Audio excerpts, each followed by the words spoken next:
Olá, galera. Estamos iniciando nossa aula de filosofia e hoje nós vamos estudar o capítulo 13 do livro Iniciação à Filosofia de Maria Helena Chauí. Esse capítulo é conhecido como a preocupação com o conhecimento.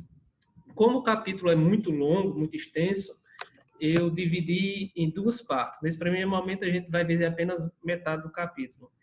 Haverá o segundo momento em que a gente discutirá o resto do capítulo. Então, para começar, o conhecimento e os primeiros filósofos.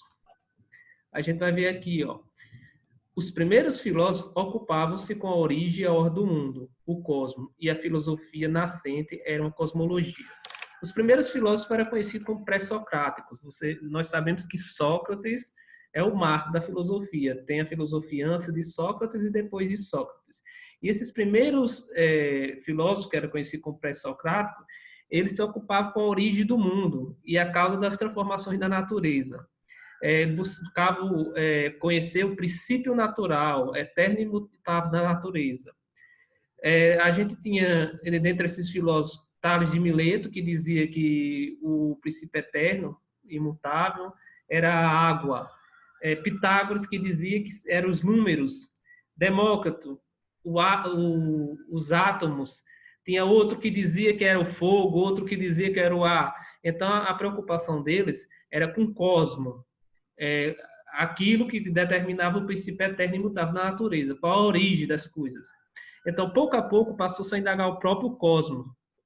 Qual era o fundo eterno e imutável que constituía todas as coisas? De que era feita todas as coisas? Qual era a physis? Qual era aquele princípio que todas as coisas derivavam? Então, qual era e o que era o ser subjacente a todos os seres? Com isto, a filosofia nascente se transformou em ontologia. Por quê? Porque ela começou a procurar a saber sobre o ser.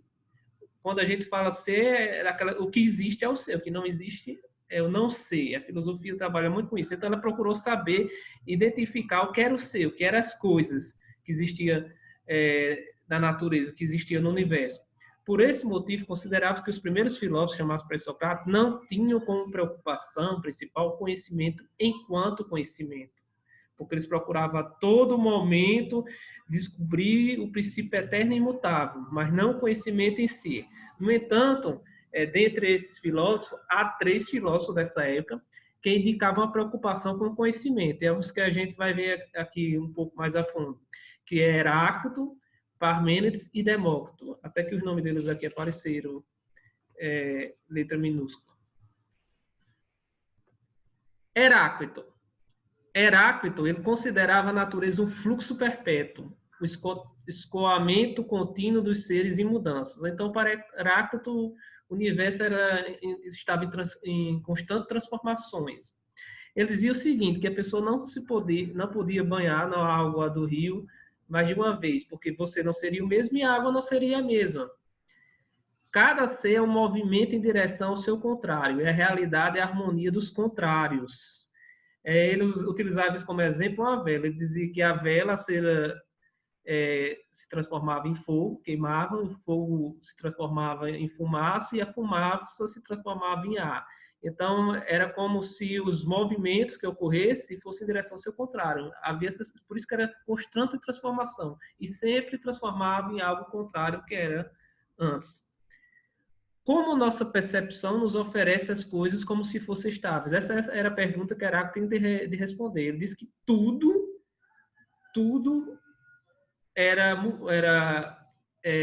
nada era permanente, tudo mudava, era contínuo, era uma mudança contínua. Mas como nossa percepção consegue oferecer as coisas como se fosse estável? Ele dizia que o conhecimento que nosso sentido oferece, ou seja, o que nosso sentido, o pensar, o ver, o escutar, nos oferece, é a permanência ilusória. Então, a permanência era apenas uma ilusão que era dada pelos nossos sentidos. E o conhecimento que o nosso pensamento alcança é que é o conhecimento verdadeiro da mudança. Então, nosso sentido fazia com que a gente visse a realidade como se fosse permanente, mas o pensamento conseguia perceber, somente por meio do pensamento você percebia que a vida era em constante mudança. Então, ele também ele conseguia, como a gente consegue ver, diferenciar perceber e pensar. Eram duas coisas diferentes. A gente percebia que era permanente, mas o pensamento poderia mostrar que era uma transformação contínua. Já Parmênides ele tem um pensamento diferente do de Heráclito. Ele diz o seguinte: só podemos pensar sobre aquilo que permanece sempre idêntico a si mesmo. Como é que nós vamos pensar em algo que muda constantemente? Ele dizia que não tem como você pensar. Você tem que pensar algo que é permanente. Porque uma coisa que mudasse sempre. Não teria como você pensar naquilo. Já que hoje é de um jeito, amanhã de outro, no outro dia será de outro, então não tem. Você tem que pensar algo que seja idêntico a si mesmo. Para ele, se nada permanece, então não pode ser pensado. Então, se não existisse essa permanência, não tinha como a gente pensar. Já que era uma constante transformação, então sempre haveria algo diferente, então não tinha como você pensar, já que seria diferente. Então, ele dizia que conhecer é alcançar o imutável. Então, conhecer é você alcançar o permanente, aquilo que existe, que permanece. Em relação ao sentido, nosso sentido, ele dizia o seguinte: nos oferece a imagem do mundo em incessante mudança. Era o contrário. Quando Heráclito dizia que os sentidos, eles ofereciam a ilusão de as coisas eram permanente, Parmênides dizia que os sentidos mostravam que as coisas estavam em incessante mudança e que tudo se torna o contrário. E como pensar o estável? Aí perguntava ele, dizia que era impossível pensar um estável. Então veja que também ele diferenciava pensar e perceber. Ele dizia que pensar, assim como o Heráclito dizia que pensar e perceber são diferentes. Porém, dizia isso de maneira oposta de Heráclito. Ele dizia que nossos sentidos percebem as mudanças, mas o pensamento conhece a realidade, isto é, identidade e imutabilidade. Então veja que é uma diferença entre os dois. Para Heráclito, o mundo vivia em constante mudança e o permanente era apenas uma ilusão dos sentidos. Já para Parmênides, o mundo era permanente e as mudanças constantes que a gente percebia, na verdade, era a ilusão dos sentidos. O terceiro pensador era Demócrito. Ele dizia o seguinte: os seres surgem por composições de átomos. Veja, nesse tempo, já a teoria do átomo, transformando por novos arranjos e desaparece pelas separações dele. Então, tudo era construído através de átomos.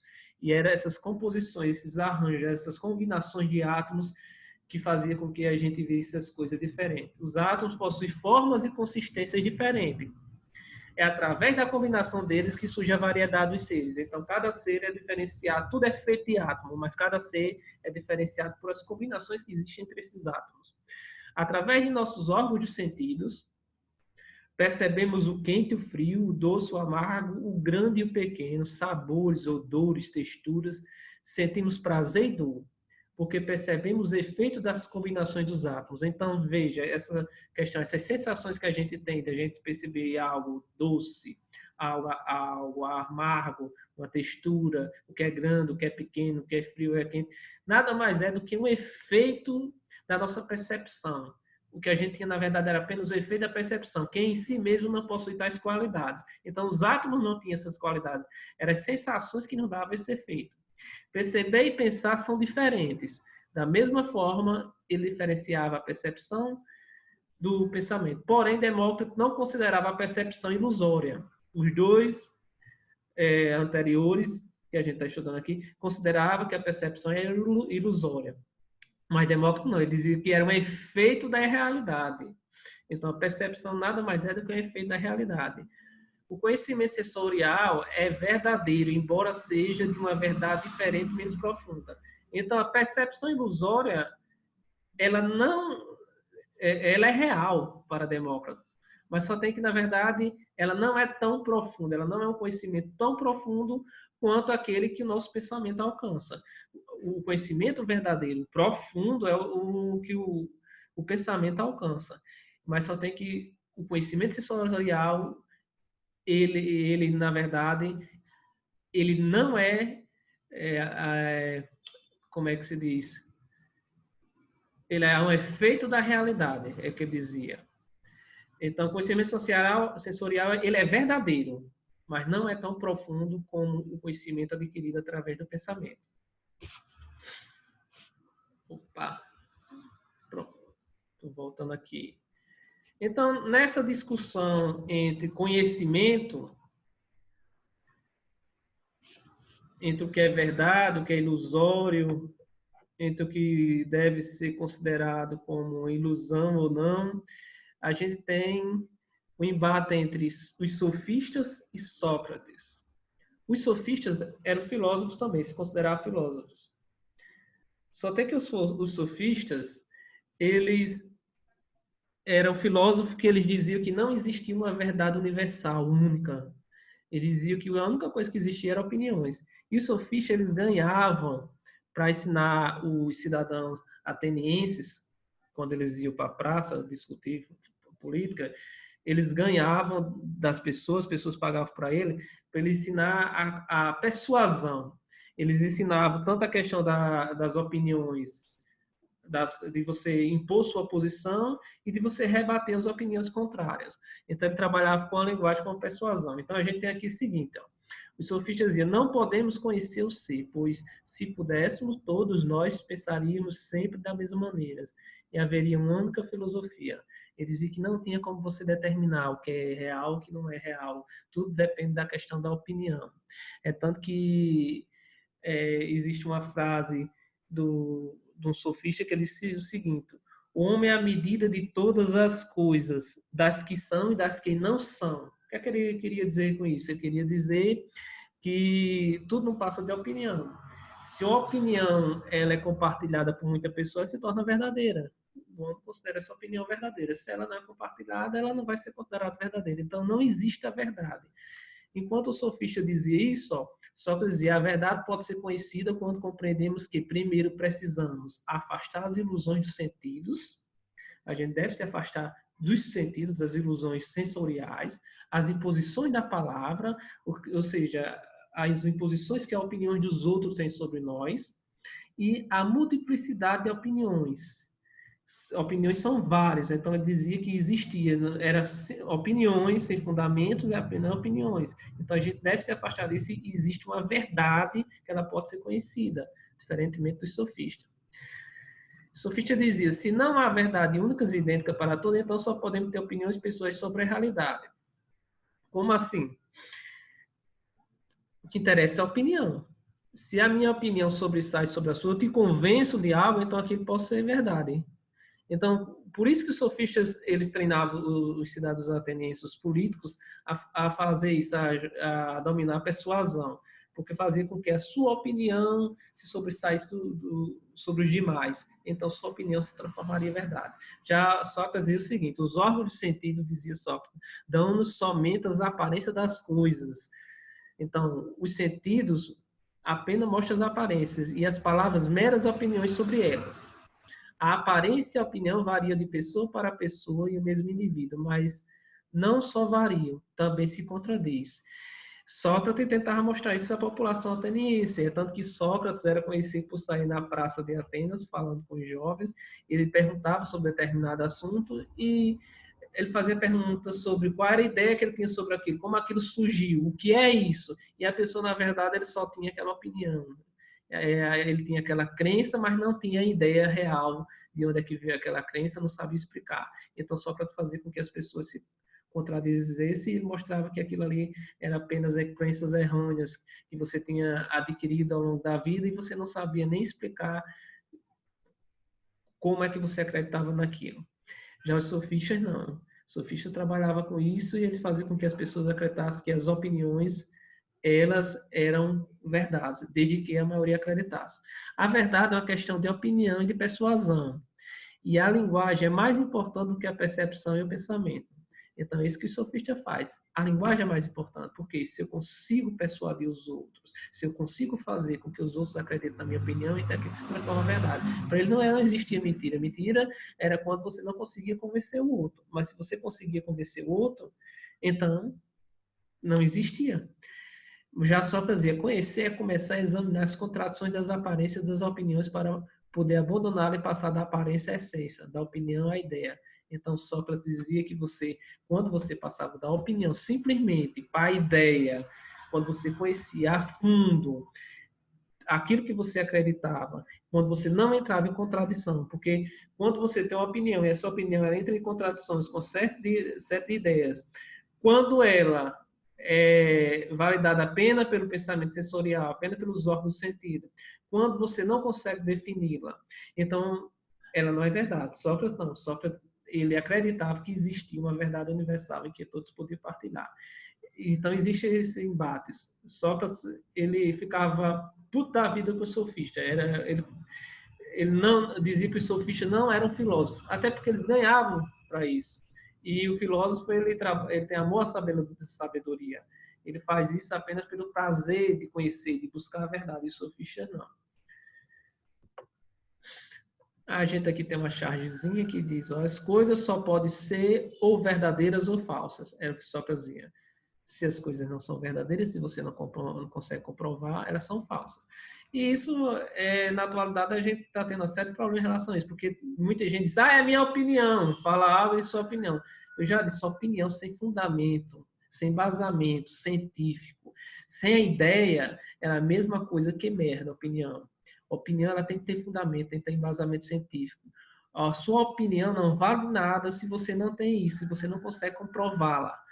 Então, se sua opinião você não consegue comprová-la, ela é subjetiva, é uma opinião vazia, então ela é falsa. Então Sócrates ele defendia isso. Se você conseguisse chegar à ideia, ela era verdadeira, senão falsa. E os sofistas diziam: o homem é a medida de todas as coisas. Então o homem é que decidia se era verdade ou não, uma opinião. Então, filósofos, na busca de verdades absolutas, é o que Sócrates procurava, sempre a verdade.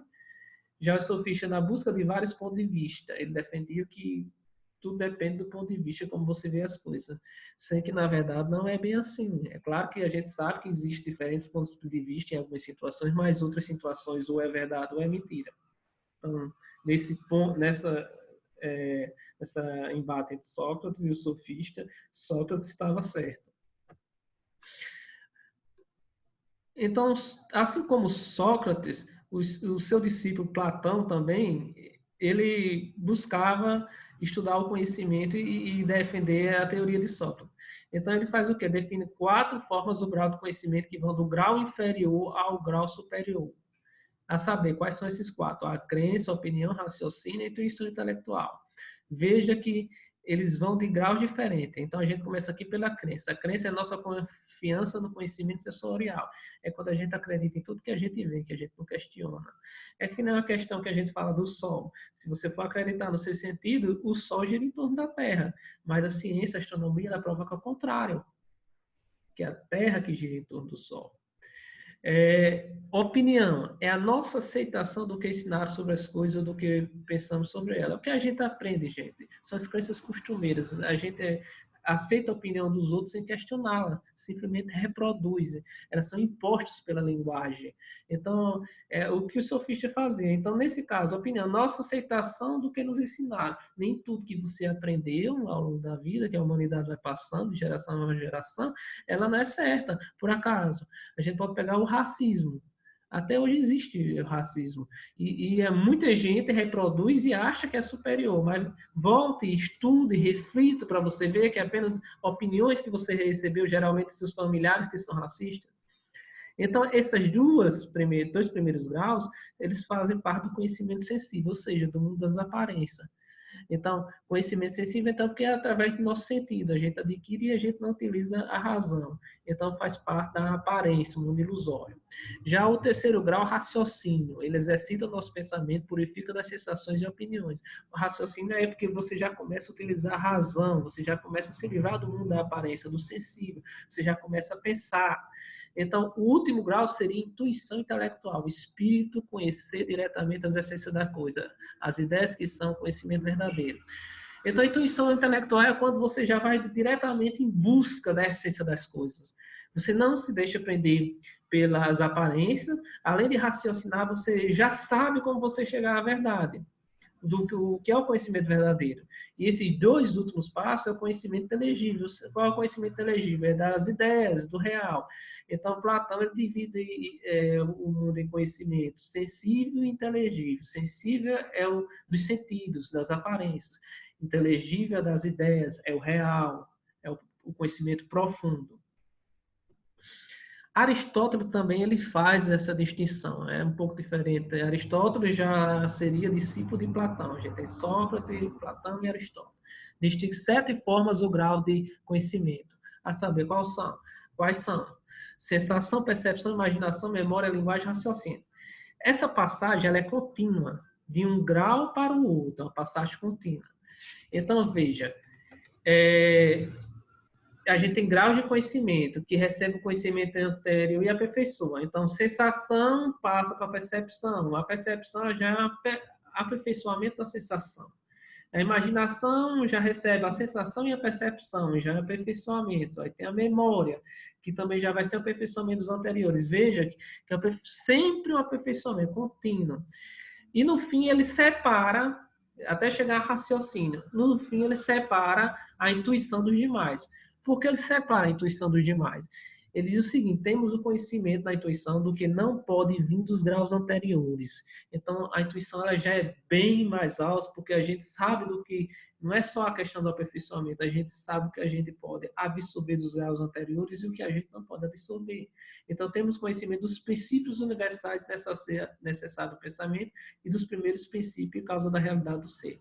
Então, a gente já sabe, já reconhece esses princípios, a gente absorve os graus anteriores aquilo que é necessário, mas a gente também sabe o que não deve absorver dos graus anteriores. Então, nos 6 primeiros graus, o conhecimento é obtido por indução ou por dedução. A gente sabe que indução é quando você parte do particular para o geral, e dedução quando você parte do geral para o particular, com base em dados de sensação dos sentidos, da imaginação e do raciocínio. Então, a gente funciona muito por indução.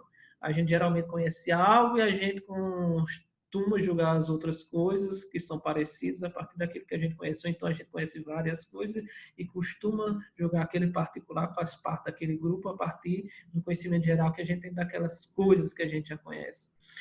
E também a questão da imaginação e do raciocínio.